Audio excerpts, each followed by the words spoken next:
Does it make you feel like you've really fulfilled your life, that you've done everything you've wanted to do? I surpassed all dreams I've ever had in life. Merle Haggard had a legendary career, rising to become one of the biggest icons in country music history. But it was far from easy. And at the age of 84, Merle Haggard's fifth wife has revealed the dark truth.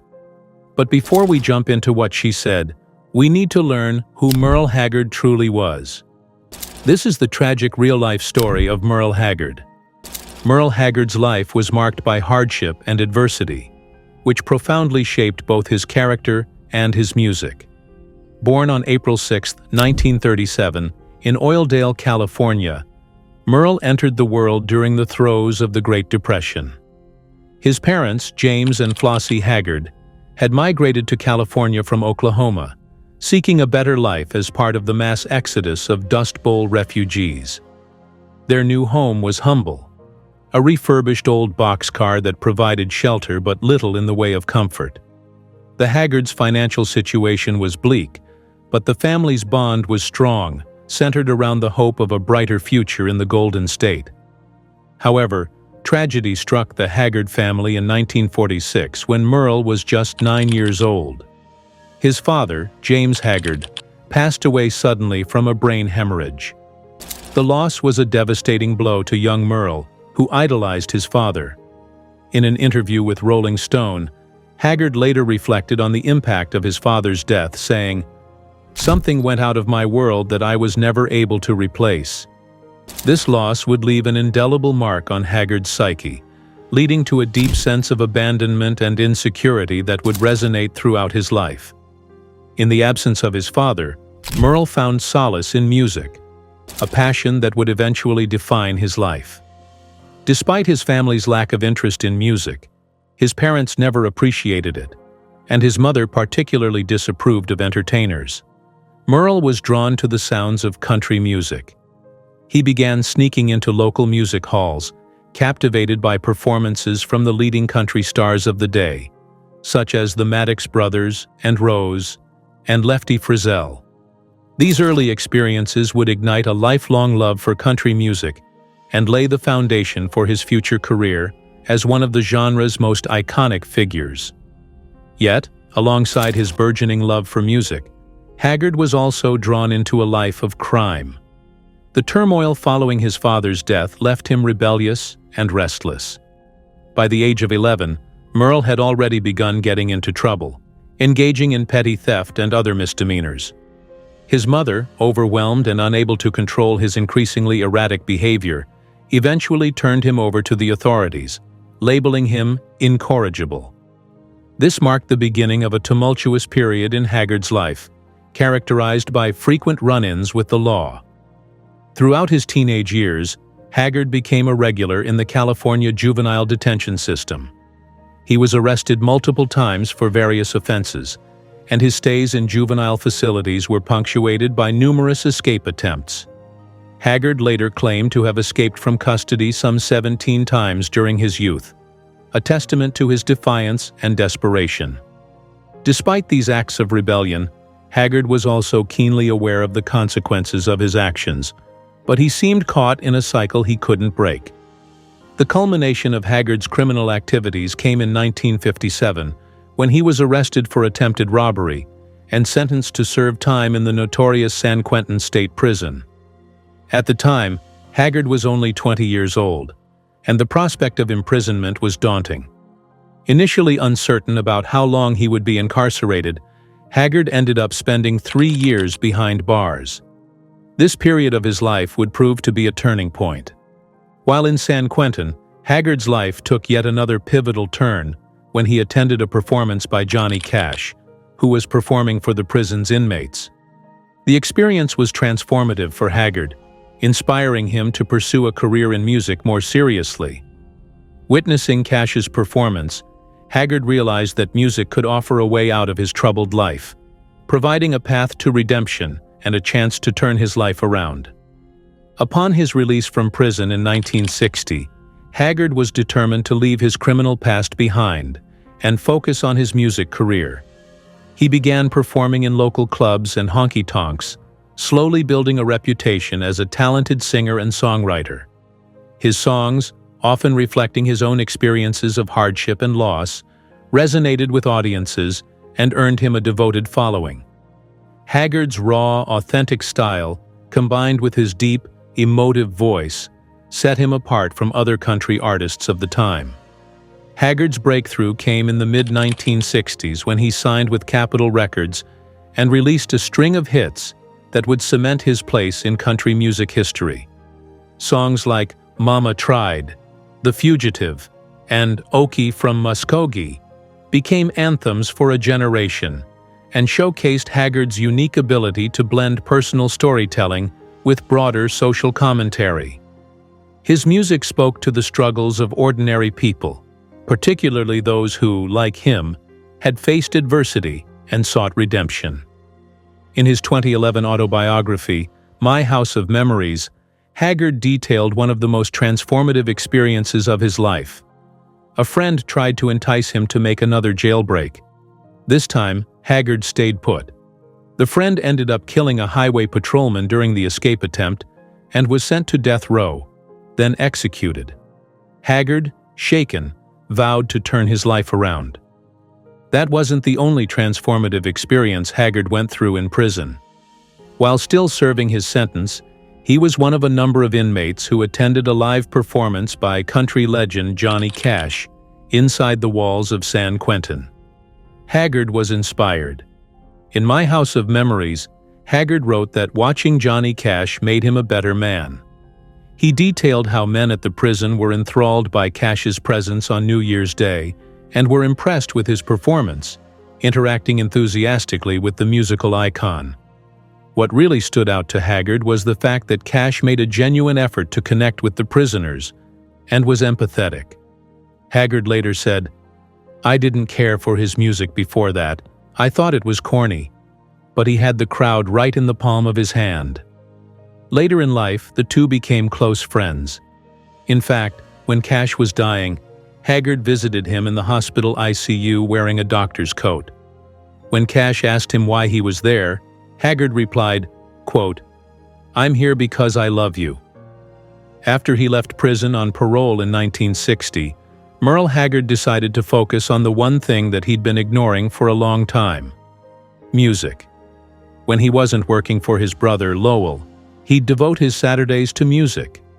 Haggard wrote in his autobiography that he was simply trying to figure out what he could do in the music scene when something unexpected happened. A stranger, Jack Collier, showed up at his house and asked him whether he'd like to be a part of a band, explaining that their frontman had accepted a different job and that they were looking to fill the position. Haggard immediately agreed. The group performed together 4 times a week, helping him to start his career in the music industry. Haggard wrote, "That little gig was the beginning, and it went all the way from that to where I am today." Haggard would spend the next few years honing his music skills and working several gigs until he landed a spot with Capitol Records in the early 1960s. Haggard's first major hit was "Sing a Sad Song," which hit number 19 on the Billboard country charts in January 1964. It didn't exactly make him a household name, but the song did set Haggard on his way to success. Merle Haggard's personal life was as complex and tumultuous as the themes he often explored in his music. Throughout his lifetime, he was married 5 times, each relationship marked by varying degrees of passion, conflict, and, in some cases, enduring companionship. These marriages, much like his life, were deeply intertwined with his career and personal struggles, often reflecting the tumultuous nature of his journey from a troubled youth to a country music icon. Haggard's first marriage was to Leona Hobbs in 1956, when he was just 19 years old. The couple had 4 children together: Dana, Marty, Kelly, and Noel. Despite the early promise of their union, their marriage quickly descended into a cycle of constant fighting and mutual physical abuse. Both Haggard and Leona were deeply scarred by their circumstances, Haggard by his troubled past, and Leona by the challenges of being married to a man with a criminal record and a turbulent personality. Their volatile relationship often spilled into the public eye, with reports of Leona beating Merle in public and even jumping out of a moving car to escape his wrath. One of the most significant strains on their marriage was the period when Haggard was incarcerated at San Quentin. During this time, Leona became pregnant with another man's child, an event that deeply wounded Haggard and exacerbated the tension between them. After his release, Haggard found it increasingly difficult to move past the betrayal, especially as Leona reportedly mocked him in front of her new lover. This led to a particularly dark moment in their relationship when Haggard, in a fit of rage, physically attacked Leona and began strangling her. Haggard later recalled this incident with a chilling clarity, saying, "I remember thinking in my mind, well, I know where I'll be going. I'll be going to death row, San Quentin. But I was so upset with her. Then I came back to reality." This episode marked the breaking point in their relationship, and the couple divorced in 1964. After the dissolution of his first marriage, Haggard found love again with singer Bonnie Owens, who would become not only his second wife, but also one of the most significant influences in his career. They married in 1965, just as Haggard's career was beginning to take off. Bonnie, who was the ex-wife of fellow country music legend Buck Owens, played a crucial role in Haggard's success. She supported him both personally and professionally, helping him navigate the complexities of the music industry and contributing to some of his biggest hits. Their collaboration resulted in a series of successful albums and singles, including classics like "Today I Started Loving You Again" and "Sing Me Back Home." Despite their strong professional partnership, Haggard and Bonnie's marriage eventually began to unravel. The pressures of fame, combined with Haggard's struggles with substance abuse and infidelity, took a toll on their relationship. After 13 years of marriage, they divorced in 1978. However, their bond remained strong even after their romantic relationship ended. Bonnie continued to tour with Haggard as his backup singer until her death in 2006, and Haggard often credited her with helping him achieve some of the greatest successes of his career. Their relationship, though imperfect, was one of deep mutual respect and affection, and Bonnie's influence on Haggard's life and music cannot be overstated. Haggard's third marriage, to Leona Williams, a fellow country singer, was perhaps the most turbulent of all. The couple married in 1978, shortly after Haggard's divorce from Bonnie Owens, but their marriage was fraught with conflict from the start. Both Haggard and Williams had strong personalities, and their relationship was marked by frequent arguments and misunderstandings. Haggard later admitted that he was not in the right place emotionally to make the marriage work, and they divorced in 1983 after 5 years together. Despite the challenges, Williams remained a significant figure in Haggard's life, and they continued to collaborate musically after their divorce. Haggard's fourth marriage, to Debbie Parrott, was brief and less publicized than his other relationships. They married in 1985, but the marriage lasted only a few years, ending in divorce in 1991. Little is known about the specifics of their relationship, but it is clear that Haggard was still struggling with the personal demons that had plagued him throughout his life, including issues with substance abuse and the emotional scars from his previous marriages. It wasn't until Haggard's fifth and final marriage to Teresa Ann Lane in 1993 that he found the stability and companionship he had long sought. Teresa, who was 25 years younger than Haggard, provided him with a sense of peace and support that had been missing in his earlier relationships. The couple had 2 children together, Janessa and Ben, and they remained married until Haggard's death in 2016. Teresa played a pivotal role in helping Haggard navigate the later years of his life, particularly as he dealt with health issues and the pressures of maintaining his career. Haggard often spoke of Teresa with deep affection, crediting her with helping him find happiness in his final years. Their marriage, unlike his previous ones, was marked by a sense of mutual understanding and partnership. When Haggard passed away on April 6, 2016, his 79th birthday, Teresa was devastated by the loss. In the aftermath of his death, She described her grief in poignant terms, saying, "I'm just now picking myself up out of the dirt, and barely. I'm barely walking 'cause I lost my everything. He was my world." Merle Haggard's 5 marriages were as multifaceted and complicated as the man himself. They were marked by intense passion, deep love, and at times, profound pain. Each relationship left its mark on Haggard, influencing both his personal life and his music. Despite the difficulties he faced, Haggard's enduring commitment to finding love and companionship is a testament to his resilience and his belief in the possibility of redemption, a theme that resonates deeply in his music and his legacy. Haggard became an outlaw country legend before outlaw country was even a thing. And that had a lot to do with the fact that he bucked industry trends and record label wishes by putting out some quite political and very controversial songs in the late 60s and early 70s. One of his biggest hits ever was "Okie from Muskogee," a song which repudiated the hippie youth counterculture. It was embraced by the so-called silent majority of conservative Middle Americans who supported Nixon and the Vietnam War. Haggard followed up the success of "Okie from Muskogee" with an even more overtly political song, "The Fightin' Side of Me," which essentially accused anti-war protesters of being anti-American as well. The anthems were wildly popular with conservatives and equally unpopular with liberals. But despite the strident messages of his songs, Haggard himself eventually grew ambivalent about how the tunes were received. He viewed "Okie from Muskogee" as less a song about his own feelings and more an expression of what some of his countrymen were feeling. For instance, despite "Okie from Muskogee" famously disparaging marijuana usage, Haggard himself was a regular user. "Okie from Muskogee" is a hit for other reasons, which, a lot of them I'm not sure of. Just as Johnny Cash spent a lot of time playing free gigs at prisons for the inmates, Merle Haggard did too. Remembering the massive impact Cash's San Quentin appearance made on his life, Haggard returned to the prison where he once served time on multiple occasions and also performed at Fort Leavenworth, Huntsville, and several prisons for women. He told Rolling Stone that when it comes to putting on a prison concert, you just had to roll with what the audience wants and let them guide your performance.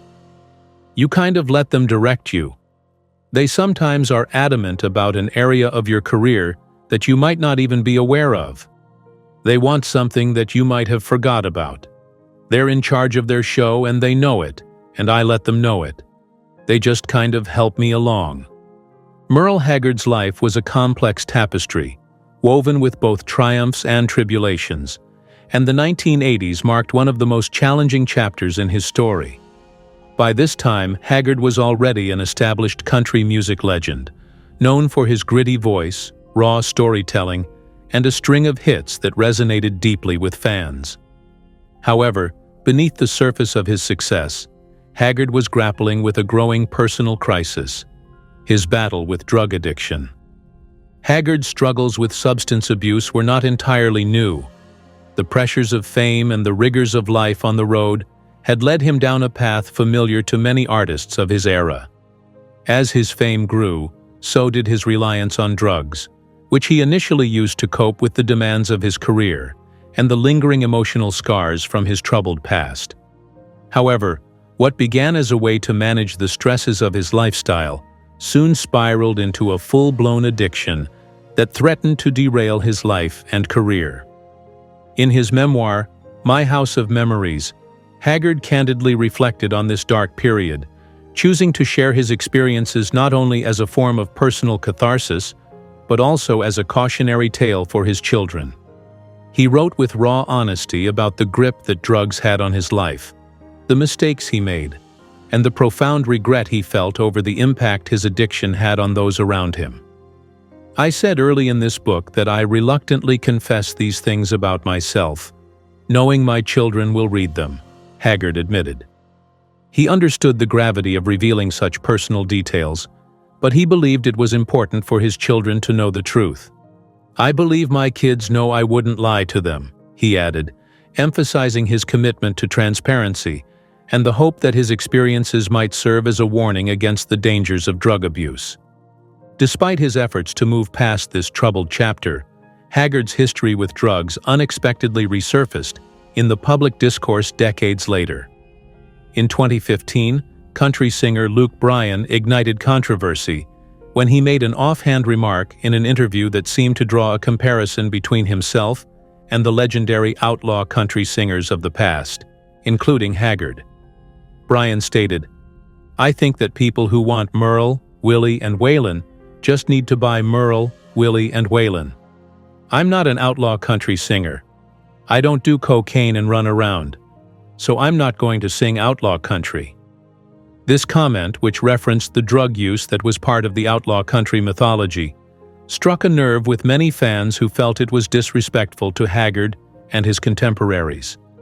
The backlash was swift, with fans taking to social media to criticize Bryan for invoking Haggard's name in such a context. The controversy reached a point where Bryan felt compelled to reach out to Haggard's son, Ben, to apologize for the remark and clarify that he had not intended any disrespect.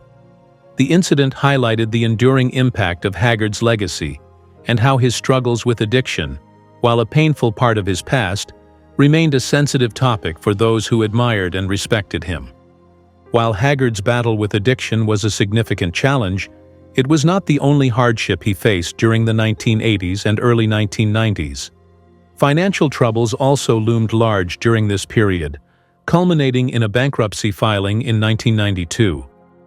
Haggard had experienced financial difficulties before, but this time it hit particularly hard, not just because of the monetary loss, but because of the timing.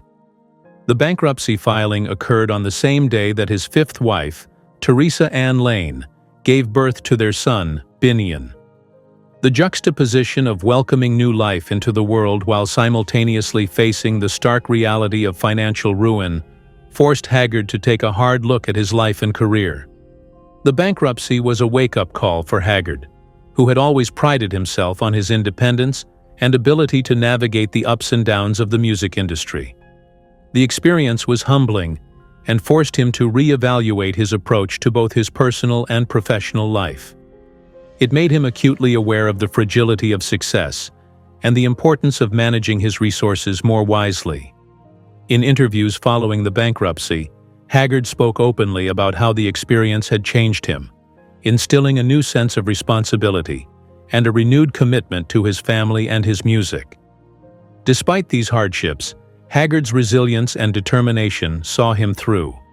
He emerged from the 1980s and early 1990s with a renewed focus, both in his personal life and in his music. His marriage to Teresa provided him with the stability and support he needed to weather these storms, and their growing family became a source of strength for him. In the years that followed, Haggard continued to produce music that resonated with fans, drawing from the deep well of experiences that had shaped his life. Merle Haggard's story is one of survival and redemption, marked by both triumph and tragedy. His willingness to confront his demons, whether it be his struggles with addiction or his financial woes, and to share those experiences with the world, added a layer of depth and authenticity to his music that few artists could match. His legacy is not just one of musical greatness, but also of human resilience, the ability to face life's darkest moments and emerge stronger on the other side. Through it all, Haggard remained true to himself, never shying away from the truths that shaped him. And in doing so, he became not just a country music legend, but a symbol of perseverance and honesty. In the final years of his life, Merle Haggard faced a series of daunting health challenges that might have slowed down a lesser man. Yet, despite the toll these issues took on his body, Haggard remained committed to his first love: music. He was a man who had spent his entire life pouring his heart and soul into his craft, and he wasn't about to let something as significant as age or illness take that away from him without a fight. One of the most serious health crises Haggard faced came in late 2015 and early 2016, when he was diagnosed with pneumonia. This was not just a mild case of the illness. It was a life-threatening condition that left him struggling to breathe and drained him of his energy.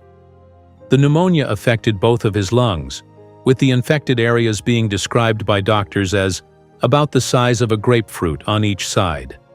For a man who had always been physically active, even in his later years, this was a devastating blow. Haggard had been experiencing frequent coughing fits for some time before his diagnosis, but like many who are dedicated to their work, he shrugged them off and pushed through the discomfort. His dedication to performing was so strong that even as his health deteriorated, he continued to tour. He felt that the act of singing and performing was actually therapeutic, saying, "I always felt better after I'd work, because of the exercise that it gave to my lungs. When I play, I feel better when I come off." It was a testament to his deep connection to music, which had always been more than just a career. It was his lifeline. It wasn't until he felt like he was suffocating before a performance that Haggard finally went to the hospital. The experience was harrowing, and for a man who had faced more than his fair share of challenges throughout his life, this was one of the toughest. Yet, even in the face of such a severe health scare, Haggard's spirit remained unbroken. After being discharged from the hospital, he quickly began planning his return to the stage. In early 2016, at the age of 78, he told Rolling Stone that he was optimistic about the future and was grateful to be alive after surviving such a close call. He was already gearing up for a tour, just days after leaving the hospital, demonstrating his unyielding commitment to his art and his fans. Haggard's resilience in the face of adversity was a defining characteristic throughout his life.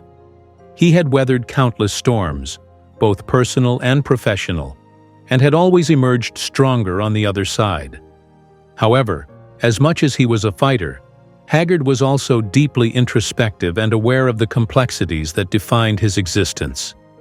He was a man of contradictions, both tough and tender, rebellious and reflective, deeply flawed, yet profoundly insightful. Reflecting on his life, Haggard once remarked, "It never has been fun being Merle Haggard. I've had lots of peaks and valleys." These words encapsulate the duality of his existence. A life marked by extraordinary achievements and equally profound struggles. Haggard's early years were shaped by hardship. He grew up in poverty, lost his father at a young age, and turned to a life of petty crime that eventually landed him in San Quentin. His time in prison was a turning point, one that set him on the path to redemption through music, but the scars of his past never fully healed. Haggard's life was also marked by personal turmoil. His marriages, particularly his first one, were marred by conflict and abuse.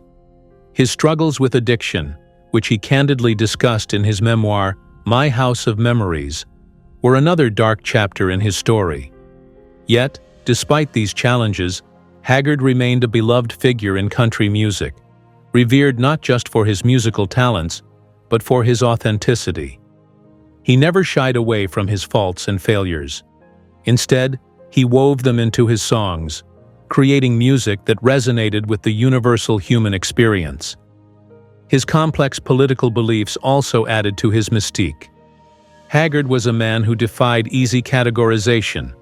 He wrote songs like Okie from Muskogee and The Fightin' Side of Me, which were embraced by conservative audiences. Yet he also expressed deep concern for the direction of the country and the struggles of ordinary people. "I'm deeply disturbed with our country, and deeply in love with it," he once said, capturing the ambivalence that many felt during turbulent times. Haggard's music reflected this tension, simple on the surface, yet deeply nuanced and rich with meaning, addressing themes of patriotism, disillusionment, and the search for identity. When Haggard passed away on April 6, 2016, his 79th birthday, the world lost more than just a country music legend. They lost a man who had lived a life that was as raw and real as the songs he sang. The outpouring of grief from fans and fellow musicians alike was a testament to the impact he had on so many. Icons like Dolly Parton, Willie Nelson, and Clint Eastwood paid public tribute, each acknowledging the unique role Haggard had played in their lives and in the world of music. Beatles drummer Ringo Starr tweeted, "God bless Merle Haggard, peace and love to all his family. Merle was a hero of mine, peace and love," capturing the sense of loss felt by so many. In the end, perhaps it was Haggard himself who best captured the essence of his life. In an old interview, he reflected on the restlessness that had always been a part of him, saying, "There is a restlessness in my soul that I've never conquered, not with motion, marriages, or meaning. It's still there to a degree, and it will be till the day I die." These words speak to the core of who Merle Haggard was, a man forever searching, forever questioning, and forever true to himself. Even as he faced the end of his life, that restlessness, that drive to keep moving forward, never left him. It was this spirit that made him not just a great musician, but a true American original, whose legacy will continue to resonate for generations to come.